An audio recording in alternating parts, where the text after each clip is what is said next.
ATV ride was really fun. We passed rivers, rocks,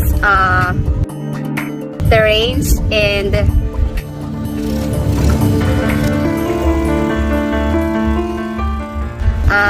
mini forest. Then